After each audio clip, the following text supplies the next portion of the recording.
Hello दोस्तों, नमस्कार। स्वागत है आपका सेवियर्स एजुकेशन यूट्यूब चैनल पर। आज अपन बात करेंगे क्लास 12th की। तो 12th क्लास की आपकी जो बुक है रेनबो, उसका चैप्टर नंबर 6 जो कि है on reading in relation to literature. इससे पहले के जो सारे चैप्टर्स है वो मैंने यूट्यूब पे डाल दिए हैं, ऑलरेडी हमने डिस्कस कर लिए हैं और इसी चैनल की प्लेलिस्ट पे क्लास 12th के नाम से आपको मिल जाएंगे, बुक के नाम से।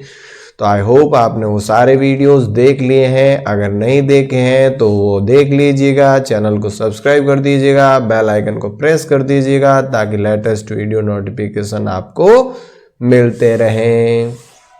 तो आज अपन बात करने जा रहे हैं अपने इस टॉपिक की, जिसका की टाइटल है on reading in relation to literature. यानी कि जो हम रीडिंग का मतलब जैसा कि आप सभी जानते हैं पढ़ना। तो ऑन रीडिंग यानी पढ़ने के ऊपर ये ऐसे है, किसके बारे में? इन रिलेशन यानी संबंध में, टू लिटरेचर साहित्य के। भाई किसी भी साहित्य को हम पढ़ते हैं तो पढ़ने के साथ उस साहित्य का क्या संबंध है, इसके बारे में इस चैप्टर में चर्चा की गई है।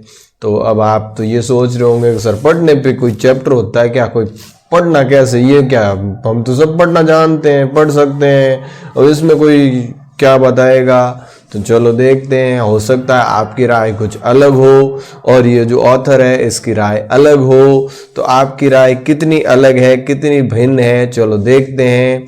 तो देखो ये ऑथर क्या कह रहा है, very few person know how to read. Very few का मतलब है बहुत कम, नहीं के बराबर।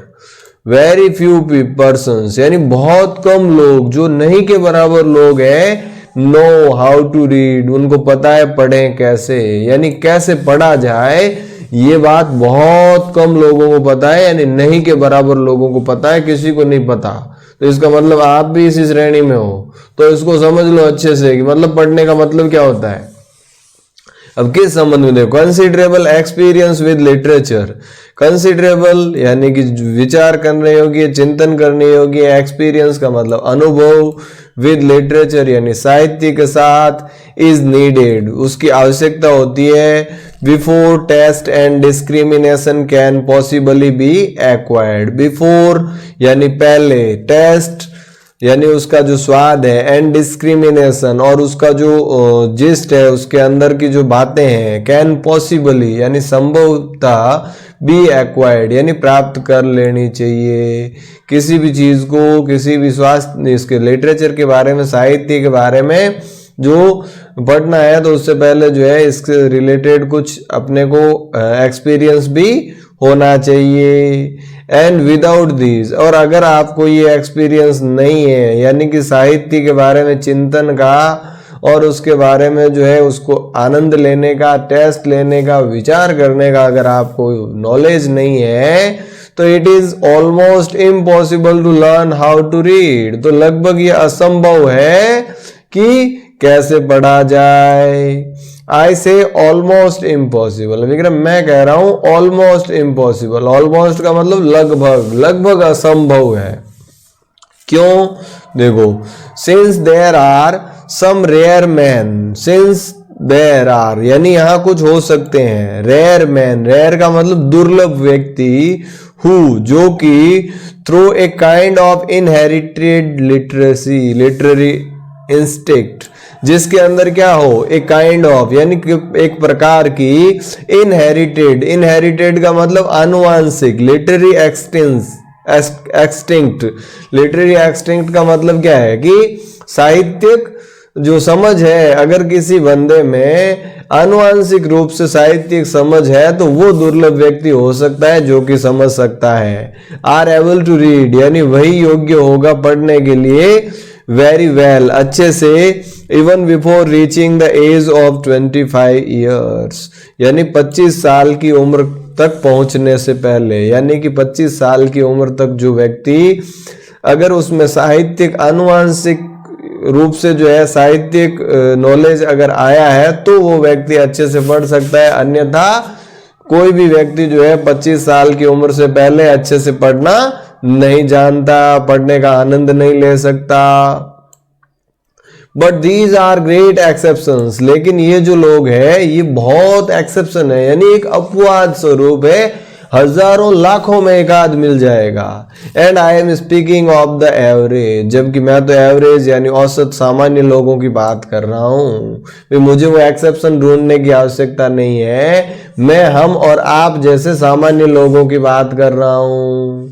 For to read the characters of the letters, for to read यानी जिनके लिए जो पढ़ना है, पढ़ना क्या है, कैरेक्टर्स ऑफ द लेटर्स यानी अक्षरों के जो लिखे हुए अक्षर जो है, to the tag of the text पाठ के ऊपर, does not mean reading the true sense. अभी कह रहा जो अक्षर लिखे होते हैं किताब में, उन अक्षरों को पढ़ना ही सच्चे अर्थों में पढ़ना नहीं होता। You will often find yourself reading words and characters automatically. You will often find यानी आप अक्सर पाते हैं yourself यानी अपने आप को reading पढ़ते हुए words शब्दों को और characters या वहाँ जो अक्षर लिखे हैं उनको automatically, यानी आपका ध्यान अगर कहीं और है फिर भी आपके सामने बुक खुली है तो ऑटोमेटिकली आप उनको पढ़ सकते हैं, पढ़ते हैं। Even pronouncing the quite correct, यहां तक कि आप उसका उच्चारण भी बिल्कुल सही करते हैं। While your minds are occupied with totally different subject, जबकि आपका मस्तिष्क, आपका दिमाग जो है पूरी तरह से किसी दूसरे सब्जेक्ट में व्यस्त होता है। This mechanism of reading becomes altogether automatic at the early period of life. This mechanism of reading यानी ये क्या है, पढ़ने का एक मैकेनिज्म हो गया, एक मशीनीकरण हो गया, जो कि क्या है, became altogether automatic यानी ये स्वतः ही बन जाता है at an early period of life, जीवन के शुरुआत में ही, and can be performed irrespective of attention, and can be performed और इसको परफॉर्म किया जा सकता है इररेस्पेक्टिव ऑफ अटेंशन यानी बिना ध्यान के ही। कई बार आपने देखा होगा या आपने भी किया होगा कि ध्यान कहीं और है और लिख रहे हैं, टीप रहे हैं, टीवी देख रहे हैं और बच्चे होमवर्क कर रहे हैं, तो वो होमवर्क भी कर सकते हैं, तो पढ़ना तो बहुत इजी बात है। तो ध्यान कहीं भी है, नजरें अगर वहां दौड़ रही है तो वो पढ़ सकता है। Neither can I call it reading to extract the narrative portion of a text from the rest simply of one's personal amusement. Neither can I call it यानी मैं तो इसको नहीं कह सकता, reading यानी पढ़ना, to extract का मतलब सार निकालना, द नरेटिव पोर्शन जो भी वहां वर्णन किया गया भाग है उसका, ऑफ ए टेक्स्ट एक टेक्स्ट का, for the rest simply for one's personal amusement जो कि व्यक्तिगत अम्यूजमेंट, पर्सनल मनोरंजन के लिए हो सकता है। और इन अदर वर्ड्स या ये कह रहा है अगर दूसरे शब्दों में मैं इसको कहूं, to read a book for the story या किसी बुक को जो है स्टोरी के रूप में पढ़ने के लिए, भी कहानी है पढ़ लिया, अपना मनोरंजन कर लिया और खत्म हो गई या हमें पढ़ना आ गया, तो इसका मतलब आप जो है अभी तक उसका ढंग से नहीं पढ़ पाए। अब ये क्या कहना चाह रहा है देखो, yet most of the reading that is done in the world is done in exactly this way। अभी कह रहा है हालांकि दुनिया के अंदर जितनी भी रीडिंग हो रही है उसमें से ज्यादातर रीडिंग, ज्यादातर जो लोग पढ़ने का जो तरीका है वो बिल्कुल ऐसा ही है, यानी कि जो स्टोरी या जो टेक्स्ट दिया है उसको पढ़ लिया और उससे अपना मनोरंजन कर लिया और ये समझ लिया कि भाई हमें पढ़ना आता है या हमने पढ़ लिया। Thousands and thousands of books are bought every year। अब ये कह रहा है हजारों और हजारों किताबें हर साल खरीदी जा रही है, every month हर महीने, I might even say every day और मैं तो यहां तक कहूंगा कि हर दिन, by people who do not read at all उन लोगों के द्वारा जो इनको बिल्कुल भी नहीं पढ़ते। हजारों की संख्या में जो है हर साल, हर महीने, प्रत्येक दिन किताबें खरीदी जा रही है उन लोगों के द्वारा जो इनको बिल्कुल भी नहीं पढ़ते। They only think that they read वो सिर्फ इसके बारे में सोचते हैं कि हाँ भाई वो पढ़ते हैं, जबकि एग्जैक्टली वो पढ़ते नहीं है। वो क्या करते हैं देखो, they buy books just to amuse themselves, वो इन किताबों को खरीदते हैं क्यों? अम्यूज यानी मनोरंजन करने के लिए, देमसेल्व अपना यानी खुद के मनोरंजन के लिए खरीदते हैं, टू किल टाइम यानी समय व्यतीत करने के लिए, एज दे कॉल इट जैसा कि वो कहते भी हैं कि भाई टाइम पास कर रहे हैं, जबकि टाइम पास नहीं, पास द टाइम होता है। और यहाँ जो है वो किस लिए पढ़ते हैं कि भाई समय को व्यतीत करने के लिए, to kill time. In an hour or two, their eyes have passed over all the pages. अभी कह रहा 1 या 2 घंटे के अंदर ही उनकी आंखें जो बुक में दिए हुए सारे पेजेस है उनके ऊपर से गुजर जाती है। And there is left in their minds a vague idea or two, और उनके दिमाग में जो है धुंधले से 1 या 2 विचार बचते हैं about what they have been looking at, ठीक, जो कि उन्होंने देखा है, जो पढ़ा है, यानी कि जो भी टेक्स्ट पढ़ा है उस टेक्स्ट के बारे में केवल उनके 1 या 2 विचार या 1 या 2 आइडियाज ही उनके माइंड में रहते हैं जब किताब कंप्लीट हो जाती है। And this is really believe is reading, और वास्तव में ऐसा विश्वास कर लिया जाता है, ये भरोसा कर लिया जाता है कि वो पढ़ रहे हैं। Nothing is more common than to be asked, अभी कह रहा है इससे ज्यादा सामान्य बात कुछ हो नहीं सकती कि पूछना, ये पूछा जाता है have you read such a book, क्या तुमने वो किताब पढ़ी है? और टू हियर somebody से, या किसी को ये कहते हुए सुना होगा, सुना जा सकता है I have read such and such a book, मैंने वो पुस्तक पढ़ी है। But these persons do not speak seriously, लेकिन ये लोग जो है वो सीरियसली नहीं बता रहे।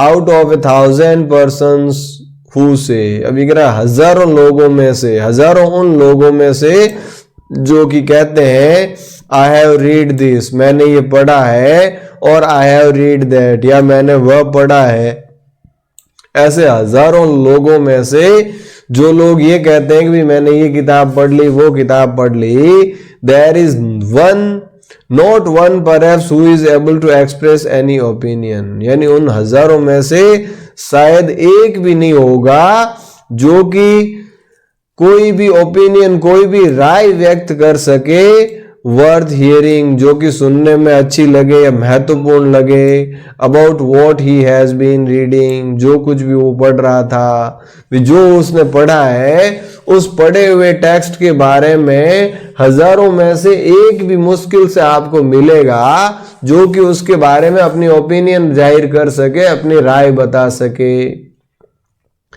Many and many a times I hear students, अभी कई बार जो है मैंने ये बात स्टूडेंट्स से सुनी है, say that, कहते हुए that they have read certain books, कि उन्होंने जो है वो बुक्स पढ़ी है, but if I ask them some questions regarding the books, लेकिन जब मैं उनसे बुक्स से संबंधित प्रश्न पूछता हूँ, I find that they are not able to make any answer, तो मैं ये पाता हूं कि वहां पर जो है कोई भी उन सवालों के जवाब नहीं दे पाता, और at best they will only repeat something that somebody else has said about what they think that they have been reading, और अगर वो जवाब दे भी दें तो वो जवाब कैसा होगा? दे विल रिपीट, वो सिर्फ रिपीट करेंगे, something that somebody else has said, जो कि किसी और ने कहा है,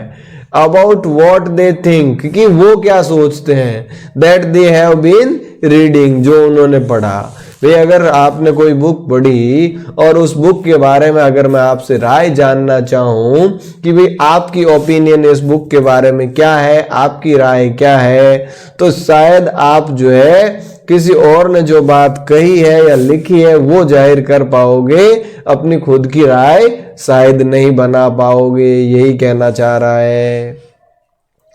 but this is not peculiar to students, अभी कह रहा है लेकिन ये बात सिर्फ स्टूडेंट्स के लिए नहीं है। स्टूडेंट्स के लिए क्यों नहीं है? देखो, it is in all countries the way that the great public divorce book, it is in all countries, यानी उन सब देशों में है, द वे, इस तरीके के बारे में, दैट द ग्रेट पब्लिक, की बहुत सारे लोग डिवोर्स बुक्स, डिवोर का मतलब क्या था, जल्दी जल्दी से फटाफट फटाफट खाना, तो डकार जाते हैं, जल्दी जल्दी उन बुक्स को डकार जाते हैं, यानी कि पढ़ लेते हैं। I'd say that the difference between the great critic and the common person is chiefly, I'd say, अब मैं कहूंगा that the difference, की जो अंतर है between the great critic, एक महान आलोचक में, and the common person, और एक सामान्य व्यक्ति में, is chiefly, वो मुख्य रूप से है, that की the great critic knows, की जो great critic होता है, जो महान आलोचक होता है, knows यानी जानता है, how to read, कैसे पढ़ना है, and that the common person does not, जो कि एक सामान्य व्यक्ति नहीं जानता। तो यहाँ अगर क्वेश्चन बन जाए कि भाई एक ग्रेट क्रिटिक और एक कॉमन पर्सन में क्या डिफरेंस है, तो यही डिफरेंस है कि great critic knows how to read, that the common person does not, यानी ग्रेट क्रिटिक को पता होता है कि भाई क्या पढ़ना है, नहीं सॉरी कैसे पढ़ना है, जबकि एक कॉमन पर्सन को नहीं पता होता। No man is really able to read a book who is not able to express an original opinion regarding the context of a book. No man is really able to read a book, यानी कोई भी व्यक्ति जो है एक book को, एक पुस्तक को पढ़ने के योग्य नहीं होता। कौन सा? Who is not able to express, जो कि अभिव्यक्त करने के लिए योग्य नहीं है, एन ओरिजिनल ओपिनियन, एक वास्तविक राय, एक सच्ची राय, regarding the contents of a book, content, book के कंटेंट के रूप में, बुक के अंदर जो चीजें बताई गई है, अगर उन कंटेंट के बारे में अगर वो अपनी राय, ओरिजिनल राय नहीं दे पा रहा है, तो इसका मतलब वो व्यक्ति उस बुक को पढ़ने में, समझने में एबल नहीं है, असमर्थ है। यहां देखो आगे क्या कह रहा है, no doubt you will think that this statement of the case confusing reading with study. अभी कह रहा है इस बात में कोई संदेह नहीं कि आप जो है इस स्टेटमेंट से, इस कथन से कंफ्यूज होंगे रीडिंग और स्टडी के बीच में, यानी कि अब आप कहोगे इसका मतलब जो हम स्टडी कर रहे हैं ना, ये भी रीडिंग नहीं हुई, फिर तो इसका मतलब तो हम रीड कर ही नहीं रहे हैं, तो ऐसा जो है कंफ्यूज हो सकते हो। यू माइट से, यानी आप कह सकते हो, व्हेन वी रीड हिस्ट्री और फिलोसफी और साइंस, की जब हम हिस्ट्री या फिलोसफी या साइंस पढ़ते हैं, then we do read very thoroughly का मतलब अच्छी तरीके से, तो हम इन चीजों को बहुत अच्छी तरीके से पढ़ते हैं। स्टडिंग ऑल द मीनिंग, सारे मीनिंग्स जो है वो हम पढ़ते हैं, and bearing of the text, और जो भी टेक्स्ट के अंदर दी हुई चीजें हैं उनको बिल्कुल ध्यान से पढ़ते हैं, स्लोली, धीरे धीरे पढ़ते हैं, एंड थिंकिंग अबाउट इट, और उसके बारे में सोचते भी हैं, यानी कि चिंतन भी करते हैं। भाई जब हम स्टडी करते हैं, चाहे वो हिस्ट्री हो, फिलोसफी हो या साइंस हो, तो हम उन चीज़ों को थोरोली पढ़ते हैं, उनके बारे में exact each and every meanings को हम पढ़ते हैं, उनको लर्न करते हैं, उनके अंदर जो नॉलेज है उनको अपन गेन करते हैं, और उसके बारे में चिंतन भी करते हैं। दिस इज हार्ड स्टडी, तो अगर ऐसा आप करते हो तो ये जो है एक हार्ड स्टडी है, इसको जो है हार्ड स्टडी कहा जाएगा, अध्ययन कहा जाएगा। But when we read a story और a poem out of the class hours, लेकिन जब हम कोई कहानी या कोई कविता पढ़ रहे होते हैं स्कूल के बाहर या कक्षा के बाहर, वी रीड फॉर अम्यूजमेंट, तो वो चीज हम किस लिए पढ़ते हैं? अम्यूजमेंट के लिए, मनोरंजन के लिए।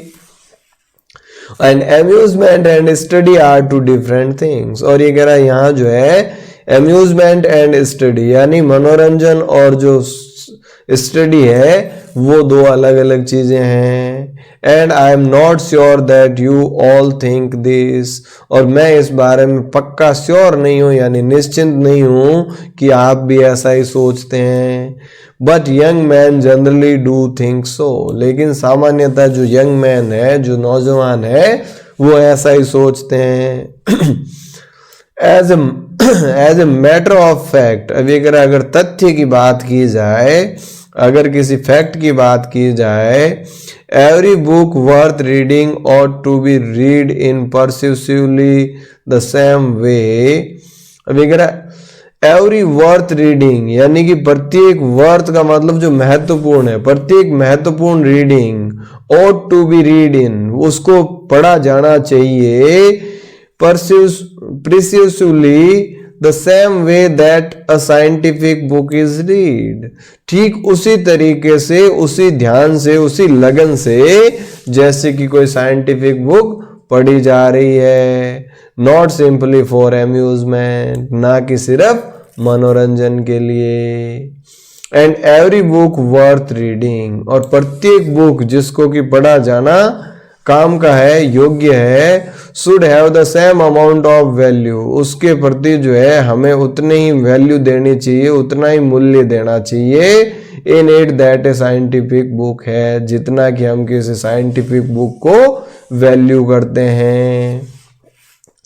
दो the value may be of a totally different, अभी कह रहे हालांकि इसमें जो है वैल्यू हो सकता है, वो वैल्यू जो है दोनों की पूर्णतः डिफरेंट हो, अलग हो, डिफरेंट काइंड, अलग प्रकार की हो सकती है। After all a good book of fiction और रोमांस और पोइट्री, अभी कह रहा है जो फिर भी अंततः जो एक अच्छी पुस्तक होती है, चाहे वो फिक्शन हो, चाहे वो रोमांस हो या पोइट्री हो यानी कविता हो, पोएम हो, इज ए साइंटिफिक वर्क, वो भी तो क्या है, एक साइंटिफिक वर्क है, एक वैज्ञानिक कार्य है। It has been composed according to the best principles of more than one science. It has been composed यानी उसकी रचना की गई है according to the best principles यानी उन सबसे अच्छे प्रिंसिपल सिद्धांतों पर of more than one science, जो कि एक साइंस से कई और ज्यादा हैं, but especially according to the principle of great science, but specially लेकिन विशेष तौर से अकॉर्डिंग टू द प्रिंसिपल और अकॉर्डिंग टू द प्रिंसिपल्स यानी सिद्धांतों के आधार पे, सिद्धांतों के अनुसार ऑफ द ग्रेट साइंस एक महान विज्ञान की, ऑफ लाइफ जीवन की, the knowledge of human nature, जो कि क्या है, नॉलेज ऑफ ह्यूमन नेचर यानी कि मानवीय स्वभाव का जो ज्ञान है वो भी एक बहुत बड़ी साइंस है, यानी मानव के व्यवहार का, मानव के ज्ञान का, मानव के स्वभाव का ज्ञान होना, ये भी अपने आप में साइंटिफिक है, एक बहुत बड़ी विज्ञान है। और इन्हीं प्रिंसिपल्स पर, इसी के सिद्धांतों पर कोई बुक